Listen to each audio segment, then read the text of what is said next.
नमस्कार दोस्तों, आओ सीखिए। आज के चैनल में आप सभी का स्वागत है। मेरा नाम कनक है और आज की वीडियो में मैं आपको फिर से रीडिंग कराना सिखाने वाली हूँ। अब देखिए क्या होता है, मैं आपको रीडिंग करना क्यों सिखा रही हूँ, क्योंकि देखिए हम लोगों ने सुना होगा, आपने भी सुना होगा कि जब हम बुक की रीडिंग करते हैं तो हमें खुद ब खुद इंग्लिश पढ़नी आ जाती है।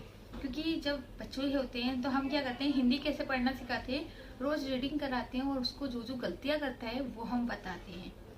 तो मैंने सोचा क्यों ना मैं भी आपकी रोज रोज बुक की रीडिंग कराऊं, ताकि हर एक चीज को अच्छे से बताऊं। जब आपको मैं रीडिंग कराऊं तो एक एक चीज ऐसी होती है जो एक नहीं हजारों चीजें ऐसी निकल जाती है जो हमें नहीं पता होती। और जब आप रीडिंग करेंगे तो वो हजारों चीजें आपको खुद ब खुद पता चल जाएगी। क्योंकि मैं कैसे पढ़ाती हूँ, मैं हर एक चीज को आपको बताती हूँ। इसको क्यों ऐसे पढ़ रहे हैं, इसको क्यों ऐसे पढ़ रहे हैं। मैं सिर्फ यहाँ पर एक रूल्स नहीं सिखाने आई हूँ, यहाँ पर सिर्फ साइलेंट लेटर सीखना है या फिर एक ही मात्रा को क्यों पढ़ते हैं। मैं यहाँ पर आपको हर चीज सिखाने आई हूँ। यानी कि रीडिंग में जितने भी ऐसी चीजें आएंगी जो आपको नहीं समझ में आती, वो सब चीज मैं समझाऊंगी। तो चलिए वीडियो को शुरू करते हैं। शुरू करने से पहले अगर आपको वीडियो अच्छी लगती है तो लाइक कीजिए, और अगर आप हमारे साथ सीखना चाहते हैं इंग्लिश पढ़ना तो चैनल को सब्सक्राइब कीजिए, ताकि आप जल्दी से इंग्लिश सीख सकें। चलिए शुरू करते हैं। तो आज हम सीखने वाले हैं के से लेके काफ़ी सारे ऐसे रूल्स हैं जो हम सीखने वाले हैं। जैसे कि आप देख रहे हैं, मैं हमेशा ऐसी चीज़ें सिखाती हूँ जो आपको नहीं आती है। तो आज हम सारे रूल्स सीखेंगे। चलिए शुरू कर लेते हैं। तो सबसे पहले मैं आपको बता देती हूँ के कब साइलेंट होता है, और इसके बाद बहुत सारे ऐसे हैं जो साइलेंट मैं आपको बताने वाली हूँ। तो देखिए के कब साइलेंट होता है, के के बाद अगर एन होता है तो के को नहीं पढ़ा जाता। जैसे कि नॉक, नॉक में आप देख रहे हैं के एन साथ में है, में के को नहीं पढ़ा जा रहा है, सिर्फ एन को पढ़ा जा रहा है, और ओ को ओ की मात्रा पढ़ा जा रहा है, और सी के को का पढ़ा जा रहा है, यानी कि नॉक। तो यहाँ पर आपने देखा किस तरीके से पढ़ना है। और नॉक यानी कि खटखटाना। अब है नाइफ, नाइफ में देखिए के एन फिर से साथ में आ गया है, तो फिर से हम के को नहीं पढ़ रहे हैं और सिर्फ एन को पढ़ रहे हैं, यानी कि एन का ना होता है। और आई को आई पढ़ते हैं। अगर आई के बाद अगर एक लेटर छोड़ के ई होता है तो आई को आई पढ़ा जाता है। ये मैंने आपको पहले भी बताया होगा, पर याद रखिएगा। तो यहाँ पर देखिए एन का ना हो गया, आई का आई हो गया, एफ का फा हो गया, और लास्ट वाले ई को पढ़ते नहीं है तो नाइफ हो गया। ठीक है, नाइफ यानी कि चाकू, ये तो सिंपल है। उसके बाद नॉट, नॉट यानी कि गांठ। ठीक है, तो यहाँ पर देखिए के एन फिर से साथ में आ गया।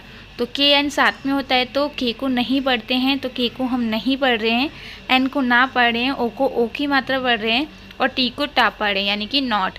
तो बहुत ही सिंपल है, आपने यहाँ पर समझा। चलिए अब आगे देख लेते हैं, पर जान लेते हैं कि टी कब साइलेंट होता है। तो चलिए सीख लेते हैं। देखिए सबसे पहले हम ये जानेंगे कि टी कहाँ पर साइलेंट होता है, और साथ के साथ हम सारे रूल्स भी सीखेंगे। ठीक है, तो देखिए एच को हा पढ़ रहे हैं, ए को ए की मात्रा पढ़ रहे हैं, और देखिए S T E N, S T E N अगर साथ में होता है तो टी को नहीं पढ़ा जाता। ठीक है, जैसे कि आप देख रहे हैं एच को हा पढ़ रहे हैं, ए को ए की मात्रा पढ़ते हैं। अगर ए के बाद एक दो लेटर छोड़ के अगर ई होगा, या फिर एक लेटर छोड़ के भी ई होगा, तो आपको ए को ए पढ़ना है। एस को सा पढ़ रहे हैं और एन को ना पढ़े हैं।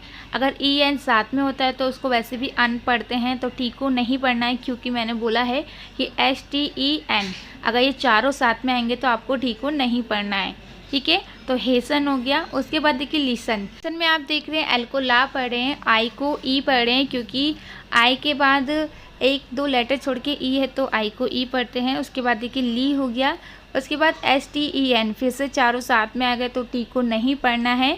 और एस को सा पढ़ रहे हैं, फिर से ई एन भी है तो ई एन का मैंने बताया कि उसे अन पढ़ा जाता है, तो ये लिसन हो गया। ठीक है, लिसन यानी कि सुनना, और हेसन का मतलब होता है जल्दी करना। उसके बाद है ऑफन, ऑफन का मतलब होता है प्राप्त।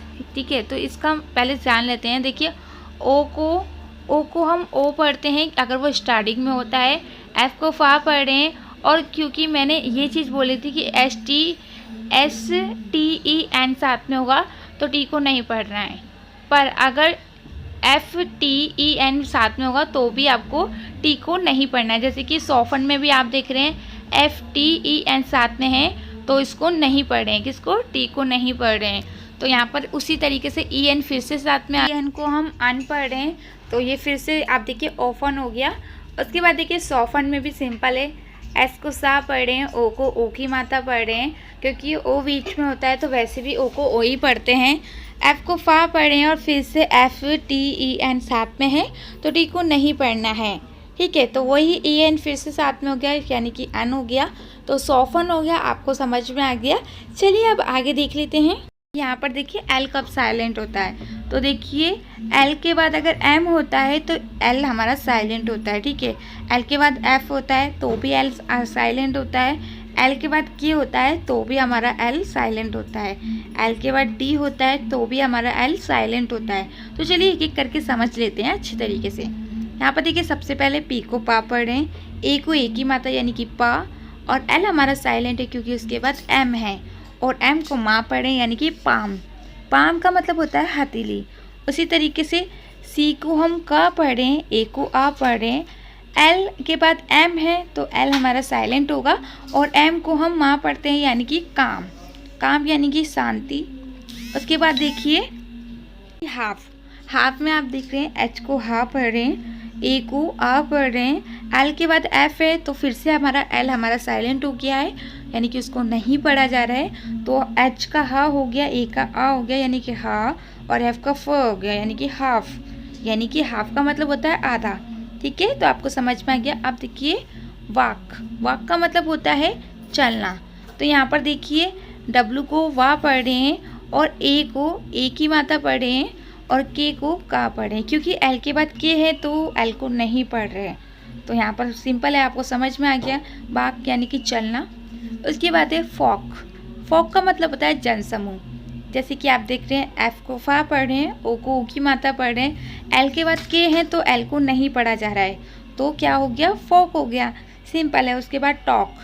टॉक यानी कि एल, टॉक का मतलब बातचीत होता है, पर एल को देखिए टा पढ़ रहे हैं। ए को ओ कब पढ़ते हैं, जब ए बीच में होता है तो ज़्यादातर उसको ओ पढ़ा जाता है। बट आप सोच रहे होंगे कि वाक में तो उसको ओ नहीं पढ़ा गया, पर इसमें क्यों ओ पढ़ा गया है, तो इसका मैं आपको अभी समझा देती हूँ कि यहाँ पर ए को ओ क्यों पढ़ा गया है। देखिए ए के बाद अगर एल होता है तो वैसे तो उसको आ ही पढ़ा जाता है, पर कुछ ऐसे हैं जिसमें ए के बाद एल होता है तो उसको ओ पढ़ा जाता है। जैसे कि मैं आपको बता देती हूँ, जैसे कि ऑल हो गया, बॉल हो गया, कॉल हो गया, फॉल हो गया, टॉल हो गया, मॉल हो गया, बॉल हो गया, और आपका ऑलमोस्ट हो गया। ऑलमोस्ट बोलते हैं जिसे, बहुत से लोग ऑलमोस्ट भी बोल देते हैं। ऑल्सो हो गया, और ऑलवेज हो गया। उसके बाद वॉर हो गया, वाटर हो गया। तो यहाँ पर आप देख रहे हैं सभी में, सब में क्या है, एल के बाद ए के बाद एल है, बस ए की में वाटर में ए के बाद टी है। तो ज़्यादातर ए को ओ का पढ़ा जाता है। इसके मैंने आपको एग्जाम्पल दे दिए हैं, तो ये चीज़ याद रखिएगा। सभी में आपने देखा। वैसे एक बार मैं आपको स्क्रीन पे भी दिखा देती हूँ कि इसको कहाँ कहाँ पर ओ पढ़ा जाता है, ए को। ठीक है। तो यहाँ पर आप देख रहे हैं तो आपको समझ में आ गया होगा। ठीक है। तो अब हमने ये तो समझ लिया कि ए को ओ क्यों पढ़ रहे हैं। टॉक यानी कि बातचीत होती है। उसके बाद देखिए सूट। सूट में देखिए एस एच को क्या पढ़ते हैं, शाह पढ़ते हैं, और खाली एस होता है तो उसको सा पढ़ते हैं, यानी कि सा सलेट वाला। ठीक है। तो यहाँ पर सा पढ़ रहे हैं, और ओ यू को ऊ की मात्रा पढ़ते हैं, जैसे कि मैंने आपको बता रखा है। अब एल के बाद डी है तो एल को नहीं पढ़ा जाएगा, पर डी को डा पढ़ा जाएगा, यानी कि सूट। तो आपको समझ में आ गया। कितना सिंपल है ना। सूट का मतलब होता है चाहिए, पर आपको देख लिया। अब देखिए वुड। वुड में मैं आपको एक चीज़ समझा दूँ। देखिए बी को डब्लू को वाह पढ़ते हैं। कौन सा वाला वाह, ये वाला देख लीजिए, वाह वर्षा वाला। ठीक है। आपको वो वाला वाह नहीं पढ़ना है। ठीक है। तो यहाँ पर डब्लू को वाह पढ़ना है, और ओ यू को ऊ की मात्रा पढ़ते हैं, जैसे कि सूट में भी हमने देखा। तो ऊ की मात्रा पढ़ना है। फिर से एल के बाद डी है तो एल को नहीं पढ़ना है, सिर्फ डी को पढ़ेंगे, यानी कि वुड। वुड का मतलब होगा जाएगा। ठीक है। कोट। कोट में भी एक ही चीज़ है, यानी कि सी को का पढ़ते हैं। सी को का क्यों पढ़ें, क्योंकि सी के बाद ओ है, और अगर सी के बाद ओ होता है या ए होता है या फिर यू होता है तो सी को का पढ़ते हैं। एक और चीज़ है, एक चीज़ याद रखिएगा। सी को सा कब पढ़ते हैं, जब सी के बाद ई आई वाई होता है तीनों, तो आपको सी को सा पढ़ना है। अगर ई आई वाई तीनों में से कोई सा भी नहीं है तो आपको सी को का पढ़ना है। सिंपल है, कुछ भी याद नहीं करना, सिर्फ सी का सा याद रखना है, और बाकी का आपको सब में ही पढ़ना है। ठीक है। तो मैं बार बार इसलिए बता रही हूँ क्योंकि आपकी इंग्लिश मुझे अच्छी करनी है, तो मेरी यही कोशिश है कि मैं आपको अच्छी तरीके से पढ़ाऊँ। ठीक है। तो यहाँ पर आपने देखा कोट का मतलब होता है सकना, तो आपने यहाँ पर देख लिया। चलिए अब आगे देख लेते हैं और सीख लेते हैं, जान लेते हैं कि एच कहाँ पर साइलेंट है। अब देखिए एच मैंने क्यों रखा है, मैं सबसे बड़ी बात ये है कि एच मैं यहाँ पर दोबारा से इसलिए सिखा रही हूँ क्योंकि देखिए जब मैंने शुरू में सिखाया था, आप लोगों को एक बार और सिखा रखा है, तो वहाँ पर मैंने ये नहीं बताया था कि इसका मेन क्या है। क्योंकि आप लोगों ने, काफ़ी सारे लोगों ने क्वेश्चन किया था कि आपने बोला था कि शुरू में एच को नहीं पढ़ा जाता, पर ऐसे बहुत सारे हैं जहाँ पर शुरू में पढ़ा जाता है। आपकी जो बात है बिल्कुल सही है, तो आज मैं उसी को क्लियर कर देती हूँ।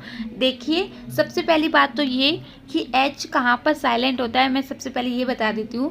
तो एच शुरू में साइलेंट होता है, यानी कि कहीं भी अगर शुरू में एच आएगा तो एच साइलेंट होगा। पर इसका मतलब ये नहीं है कि सभी में एच साइलेंट होगा, कहीं भी अगर शुरू में एच होगा तो सभी में साइलेंट होगा, नहीं। कुछ ऐसे शब्द होते हैं जिसमें शुरू में एच होता है तो वो साइलेंट होता है। अब वो कौन कौन से हैं मैं ये बता देती हूँ आपको। सबसे पहला है एयर, यानी कि HEIR। एयर में हमेशा एच साइलेंट होता है, यानी कि कहीं कभी भी आप एयर पढ़ेंगे तो वहाँ पर एच साइलेंट होगा, ठीक है। उसके बाद है ऑनेस्ट। ऑनेस्ट में भी एक एच को नहीं पढ़ा जाता, ठीक है। इस ऑनेस्ट की स्पेलिंग मैं आपको बता देती हूँ, HONEST, यानी कि ऑनेस्ट, जिसका मतलब होता है ईमानदार। तो यहाँ पर भी एच को नहीं पढ़ा जाता है। दूसरा है ऑनर। ऑनर यानी कि सम्मान, जिसमें एच को नहीं पढ़ा जाता है, ठीक है। उसके बाद है आवर, जिसमें एच को नहीं पढ़ा जाता। तो ये चार ही ऐसे होते हैं एच को नहीं पढ़ा जाता, बाकी सब में शुरू में कहीं भी एच होगा तो आपको पढ़ना है। बस इन चारों में आपको एच को नहीं पढ़ना है। तो चारों कौन से हैं आपको पता है ना, तो एक बार याद कर लेना। मैं आपको एक बार स्क्रीन पे दिखा देती हूँ ताकि आप कंफ्यूज ना हो, ठीक है। अब यहाँ पर देखिए टॉमस। टॉमस में क्या है, अब देखिए एच यहाँ पर शुरू में तो है नहीं, बट यहाँ पर इसको क्यों नहीं पढ़ा जा रहा। और सबसे बड़ी बात यह है कि टी एच को तो था या फिर दा पढ़ा जाता है, पर यहाँ पर टी एच को दा की जगह टा क्यों पढ़ा जा रहा है। देखिए मैं एक चीज़ बता देती हूँ, टॉमस एक ऐसा शब्द है जिसमें एच साइलेंट होता है। अब यहाँ पर कभी भी आप टॉमस पढ़ेंगे तो आपको इसको टॉमस पढ़ना है, थॉमस नहीं पढ़ना है, या फिर डोमस नहीं पढ़ना है, सिर्फ आपको टॉमस पढ़ना है, ठीक है। क्योंकि एच यहाँ पर साइलेंट है। टी को टा पढ़े, ओ को ओ की माता पढ़ रहे हैं, एम को माँ पढ़े हैं, ए एस को अस पढ़ते हैं, तो यहाँ पर टॉमस हो गया, ठीक है। अब जान लेते हैं एन कहाँ पर साइलेंट होता है। तो कहाँ पर एन साइलेंट होता है सबसे पहले ये जान लेते हैं। तो देखिए एम के बाद अगर एन होता है तो हमारा एन साइलेंट होता है। जैसे कि आप देख रहे हैं ऑटम हो गया, हिम हो गया, कॉलम हो गया, और यहाँ पर देखिए डैम हो गया। सभी में आप देख रहे हैं एम के बाद एन है, पर यहाँ पर मैं इस तरीके से नहीं सिखाने वाली हूँ, मैं हर एक चीज़ को अच्छे से समझाने वाली हूँ, तो वो अच्छे से जान लेते हैं। यहाँ पर देखिए ए को हम क्या पढ़ रहे हैं, ए यू को ओ पढ़ते हैं, यानी कि ओ, और टी को हम टा पढ़ रहे हैं, यू को हम नहीं पढ़ रहे हैं। क्यों? क्योंकि यू बीच में है तो यू को नहीं पढ़ते हैं। अब क्योंकि यहाँ पर एन साइलेंट है तो एन को तो पढ़ेंगे ही नहीं, सिर्फ माँ को पढ़ेंगे, यानी कि टॉमस हो गया। तो आपको समझ में आ गया। अब है हिम। हिम में देखिए यहाँ पर देखिए एच को हा पढ़ रहे हैं, और अगर वाई बीच में होता है या कहीं भी होगा, शुरू में छोड़ के वाई कहीं भी लिखा होगा तो वाई को आपको या तो ई पढ़ना है या फिर आई पढ़ना है। वैसे ज़्यादातर ई पढ़ते हैं, आई बहुत ही कम पढ़ा जाता है, तो आप ई पढ़ सकते हैं ज़्यादातर। तो यहाँ पर देखिए वाई को क्या पढ़ रहे हैं, ई पढ़ रहे हैं, यानी कि एच को हा पढ़ रहे हैं, वाई को ई पढ़ रहे हैं, एम को माँ पढ़ रहे हैं, और एम के बाद एन है तो सिंपल है, एन को पढ़ेंगे ही नहीं, ठीक है। तो हिम हो गया। और यहाँ पर देखिए कॉलम, जिससे बहुत से लोग कॉलम भी पढ़ते हैं, पर कॉलम भी सही है क्योंकि दो तरीके से पढ़ा जाता है, दोनों ही तरीके सही होते हैं जहाँ तक मैंने रिसर्च में देखा है, और मैंने खुद भी देखा है, दोनों तरीके से लिखा भी जाता है। तो कॉलम भी पढ़ सकते हैं, कॉलम भी पढ़ सकते हैं, ठीक है। तो सी को का पढ़ रहे हैं, ए को आ पढ़ रहे हैं, और एल को ला पढ़ रहे हैं, यू को नहीं पढ़ रहे हैं क्योंकि यू को आ पढ़ा जा रहा है। क्यों? क्योंकि वो बीच में है। उसके बाद एम के बाद एन है तो हम सिर्फ एम को माँ पढ़ रहे हैं, एन को नहीं पढ़ रहे, यानी कि कॉलम, ठीक है। ठीक है। डैम।